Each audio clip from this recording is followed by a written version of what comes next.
Andhra Pradesh intelligence మాజీ IPS అధికారి AB Venkateswararao ప్రత్యక్ష రాజకీయాల్లోకి వస్తున్నాను అంటూ సంచలన వ్యాఖ్యలు చేశారు. ఆయన మామూలుగా రిటైర్మెంట్ అయినప్పుడే చెప్పారు, నాకు ఊపిక ఉన్నంతకాలం ప్రజాసేవకే అంకితం నా జీవితం అని చెప్పారు.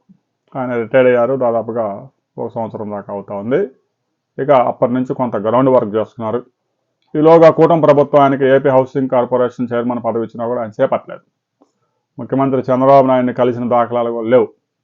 అంటే ఆయన రాజకీయాల్లోకి అయితే వస్తున్నారు, కానీ తెలుగుదేశం పార్టీలోకి వస్తారా, జనసేనలోకి వెళ్తారా, బీజేపీ తీర్థం పుచ్చుకుంటారా అనే విషయంలో క్లారిటీ లేదు. ఆయన కూడా ఏ విషయం చెప్పలేదు. ప్రత్యక్ష రాజకీయాల్లోకి వస్తున్నానని చెప్పారు, కానీ ఏ పార్టీలోకి వస్తున్నానని చెప్పలేదు.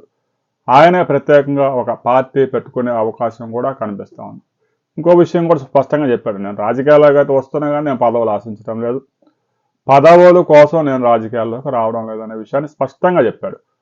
ఎమ్మెల్యే కావాలనో, ఎంపీ కావాలనో, మంత్రి కావాలనో ఆ ఉద్దేశాలతో నేను రాజకీయాల్లోకి రావడం లేదు, రాజకీయాల్లోకి అయితే వస్తున్నా కానీ పదవి ఆశించడం లేదని స్పష్టంగా చెప్పారు. దీంతోపాటు మాజీ ముఖ్యమంత్రి జగన్మోహన్ రెడ్డి అక్రమాస్తులు, అరాచకాల మీద నా పోరాటం ఉంటుందని చెప్పారు. Only 1 month target Jaganmohan Reddy. 25 సంవత్సరాల కిందట 25 కోట్ల రూపాయల Sandur power second hand power ప్లాంట్ను కొనుగోలు చేయడంతో ప్రారంభమైన వీరి ప్రస్థానం 25 సంవత్సరాలు తిరిగేసరికి రాజకీయాలను అడ్డుపెట్టుకొని లక్షల కోట్లు దోచుకున్నారు అని ఆరోపణలు చేస్తున్నారు. జగన్మోహన్ రెడ్డి 5 ఏళ్ల పరిపాలనలో ఎవరెవరైతే తీవ్రంగా నష్టపోయారో వారందరి ఇంటికి వెళ్ళి వారిని పలకరించి వారికి ఏదైనా చేతనైన సాయం చేసి వారందరితో కలిసి ముందుకు వెళ్ళబోతా ఉన్నాను అనే విషయంలో మొదటిసారిగా కోడికత్తి దాడి ఎవరైతే చేశారో సీను అనే అతను, జలపల్లి సీను ఇంటికి వెళ్ళి స్వయంగా పలకరించి 5 సంవత్సరాల కాలంలో జగన్మోహన్ రెడ్డి ఒక్కసారి కూడా కోర్టుకు వచ్చి సాక్ష్యం ఇవ్వకపోవడం వల్ల జలపల్లి సీను జీవితం ఎలా నాశనం అయిపోయిందనే విషయాన్ని కూడా ఆయన చెప్పారు. నెక్స్ట్ ఆయన డాక్టర్ సుధాకర్ ఫ్యామిలీని కలవబోతా ఉన్నారు రాబోయే కొద్ది రోజుల్లో.